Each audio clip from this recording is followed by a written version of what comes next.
Hey guys, Chaps here, and it's time for another developer stream recap. This was once again just a stream with Dana and Tyrus. Man, I really wish they'd start having more guests on. Hell, even if they don't want to have other developers on, at least go back to rotating in fans. Anyways, on the bright side, he did print off the Reddit questions this week, so hopefully we get some answers there. Lastly, before we hop into the recap, I just want to give a quick reminder that tomorrow afternoon I'll be hosting another community stream. Yep, a special Halloween edition stream. I'll be joined by Slipping Flames from the forums, streamer Here's Mike, and Terry from the PC Discord. I hope to see you all there, but in the meantime, let's check out this developer stream. When can we expect to see more custom game options such as customizable loadout, fully customizable weapon spawn times? That is something that the team is actually talking about how do we go and improve the private lobby experience. And obviously, there's a lot of work that goes into that. And the team right now is going through a what we call a spec exercise, where we're going and having listing out features that we want to see, things that we want to work on, kind of like what we did before, that kind of got us into Op4 and Op5. So we're looking at a lot of, now that we've kind of delivered a lot of what we promised upon before, we're looking at sort of what's next and where we want to go and what are the features that we want to focus on, and really where do we see the investment on Gears heading on Gears 5, on where Gears 5 investment is going to head next.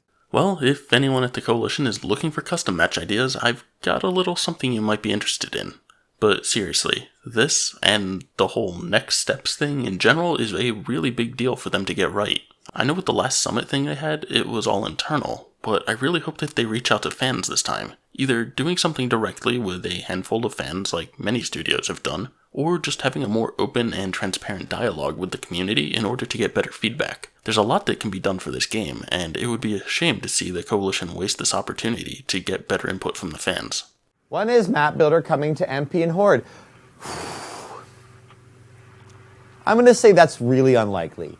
And I'm not going to, right now I'm not going to 100% close the door on that, but I'm going to give you a very kind of, a very strong, it's not high on the list. It's pretty unlikely. Nice little back A there, John. Initially, when Gears 5 launched, we had Map Builder, and that was starting with Escape because it was going to be tile-based. And then we were going to expand that, so we were going to allow people to go create maps for Escape, for Horde, and for Versus. And the team was split between creating tiles as well as creating 5v5 maps. We basically took the level designers that were kind of doing dual work and said, let's focus 100% on getting more maps out there so you guys can get more maps. So the result is we have a lot more maps coming in Op 5, and the downside of that is tiles are no longer being, we're not making a lot of big tile sets. We may make one-off tiles to suit certain needs or purposes and so on and so forth, but largely that's where we are. And then as a result of that, we're also not investing in Map Builder at this moment. Could that change? Potentially. Will it change? Highly unlikely. I've been saying this for a while now. It's not too surprising, but it's nice to hear them be a bit more direct about it. Black Widow asks about the old Lancer. I'm assuming you guys are seeing that in the Horde event. I asked about that actually to get it into the game for you guys, because I know it's popular. I've asked the team about what it would take to get it into there, so that's where we are. So just because you're seeing it in Horde doesn't mean it can easily be put inside of the game from that standpoint. There's cards. It's not just getting it in the game to play it, but there's all the other UI work and everything to get it to set it from down that path. So that's what that is.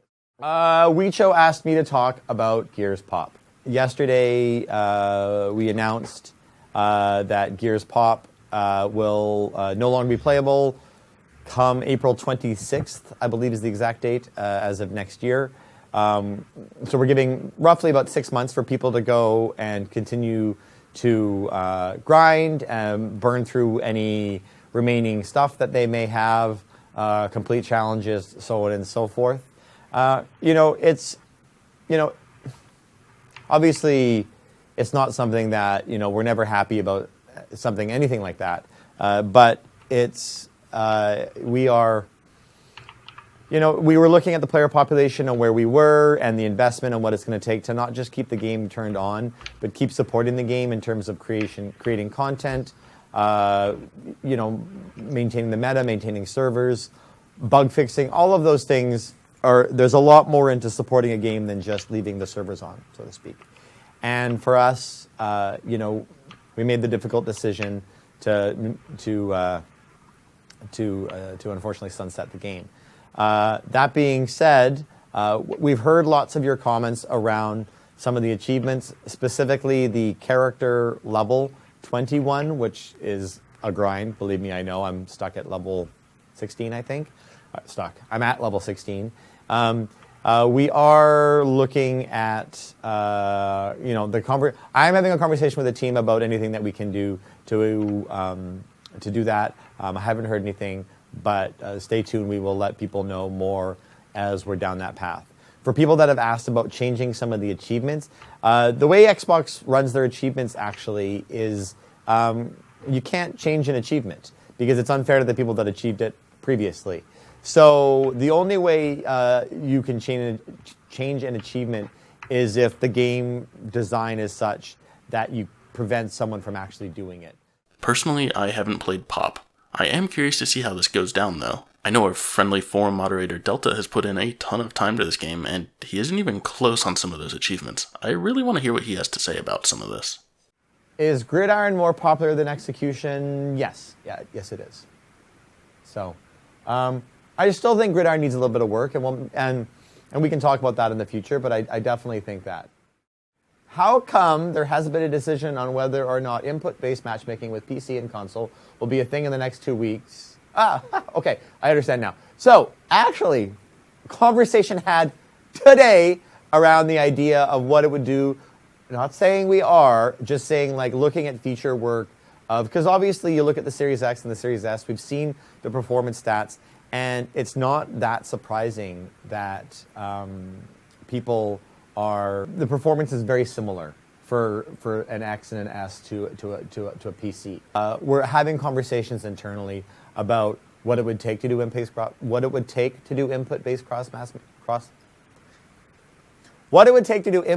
matchmaking. Do we want to do it? There's lots and lots of things as part of that.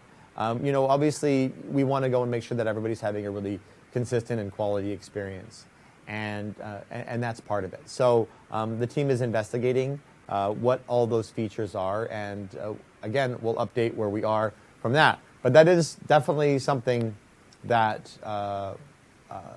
that's par for the course.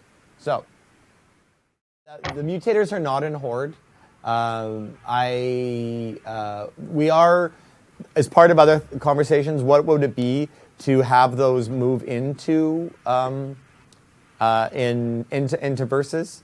Obviously, some of them would be more popular than others. We want to look at. I think it's kind of. I'm hoping that we can get them into multiplayer because certainly it would allow us to do a lot of fun versus events. Oh, yeah, that would be pretty cool. They could make some cool versus events, but also some really cool Horde events. I'm not really sure how well they'd be able to work in private Horde at this point, being modifiers could affect difficulty and score, but at least to start, for events, it would be great. Photo mode was teased by Rod on Twitter a few days after Gears 5's original launch, and New Game Plus seems like the perfect opportunity to make it happening. Period. Is it coming? Question mark. No, it's not. So it's not going to be there. We would have revealed that on Monday if that was going to be part of the campaign upgrades, and it's not going to be there. Is the team aware that the store is broken for Steam users right now? Yes, we are aware. The team is actively investigating it. There is a JIRA ticket with a whole schwack of gamer tags of people that have said they've been impacted by it. Dana, is there going to be more shotgun tuning? Right now, we are feeling pretty happy with where the shotgun is. I need to chat with Jim Bob to see if anything more is planned.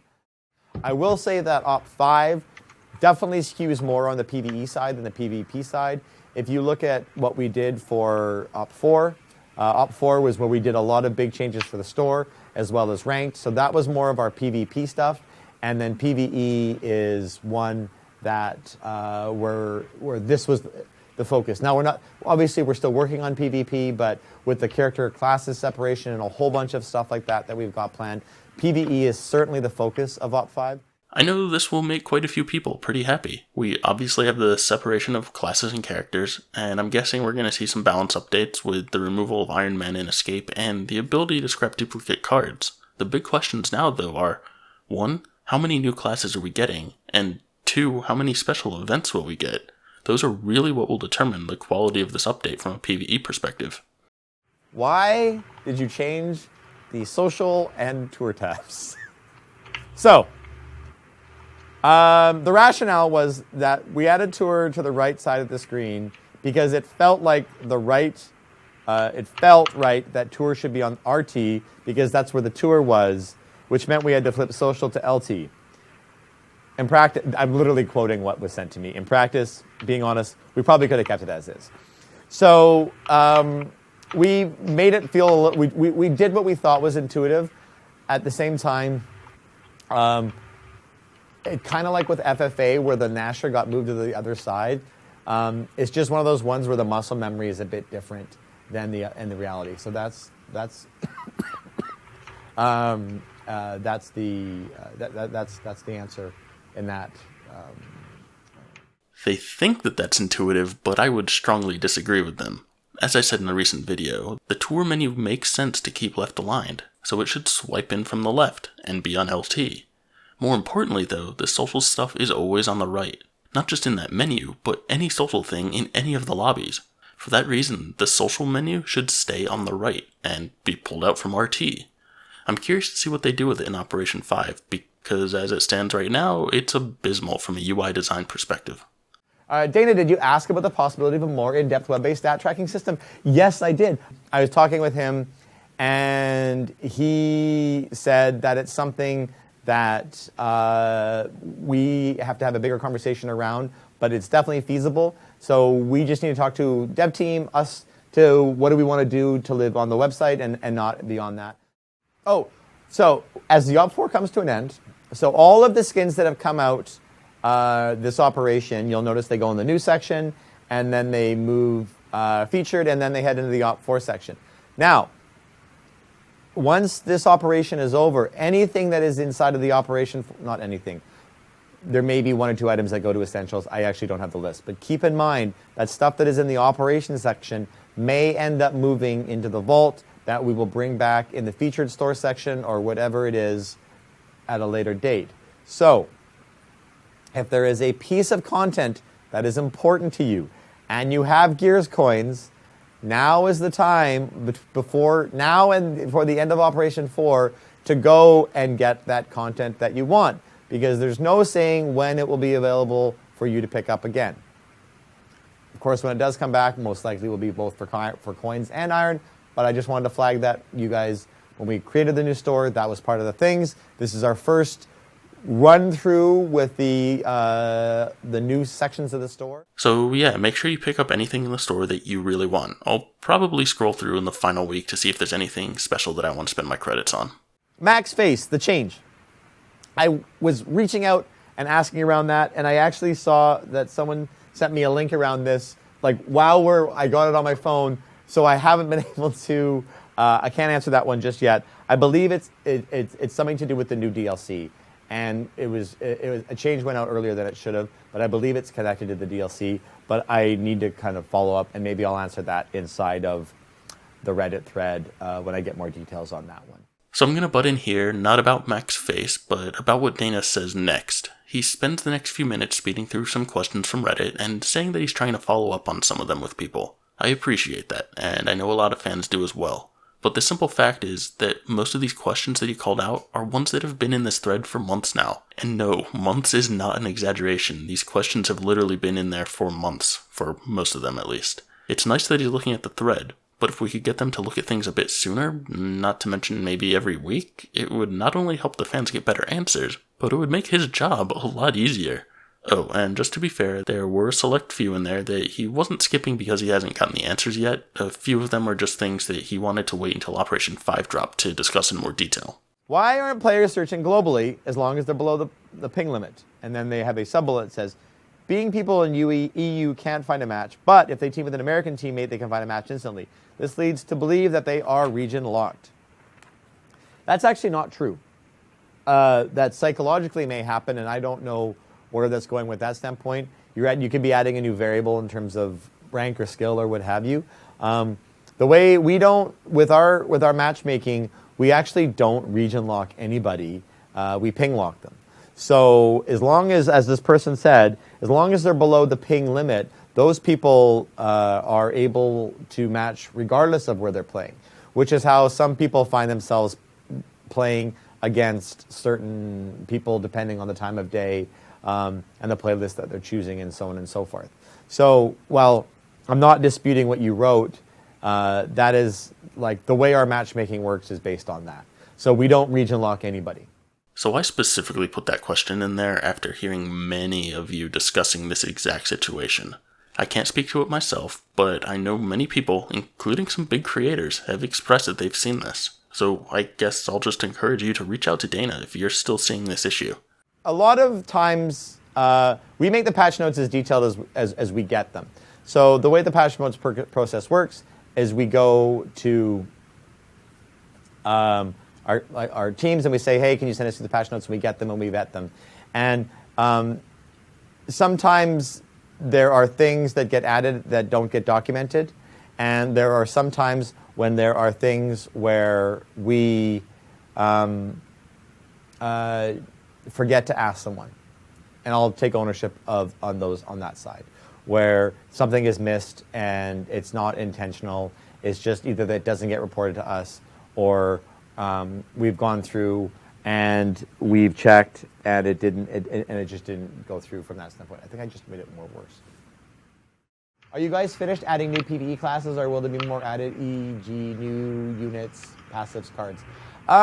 Right now, we feel pretty happy. There's 18 classes, I believe, where we are, and who knows if we feel that there was something compelling inside of the meta that needed to be changed or added or addressed, we would look at it. But as far as I know right now, the team is pretty happy with where we are with those types of characters. So not a lot of changes. So wow, that's kind of big news. It sounds like there's no new classes coming in Operation 5. That's pretty bad in my opinion. I mean, I just put out a video yesterday that said I feel a minimum of one new class is the low bar to consider in a successful operation. Well, I guess that's not great news for this operation, but let's hope they seriously deliver on the other aspects. And that's going to do it for this stream recap. As a reminder, tune in tomorrow for a nice panel of your fellow community members. If you enjoyed this recap, please consider subscribing and hitting that like button. Thanks for watching, everyone, and I will catch you next time.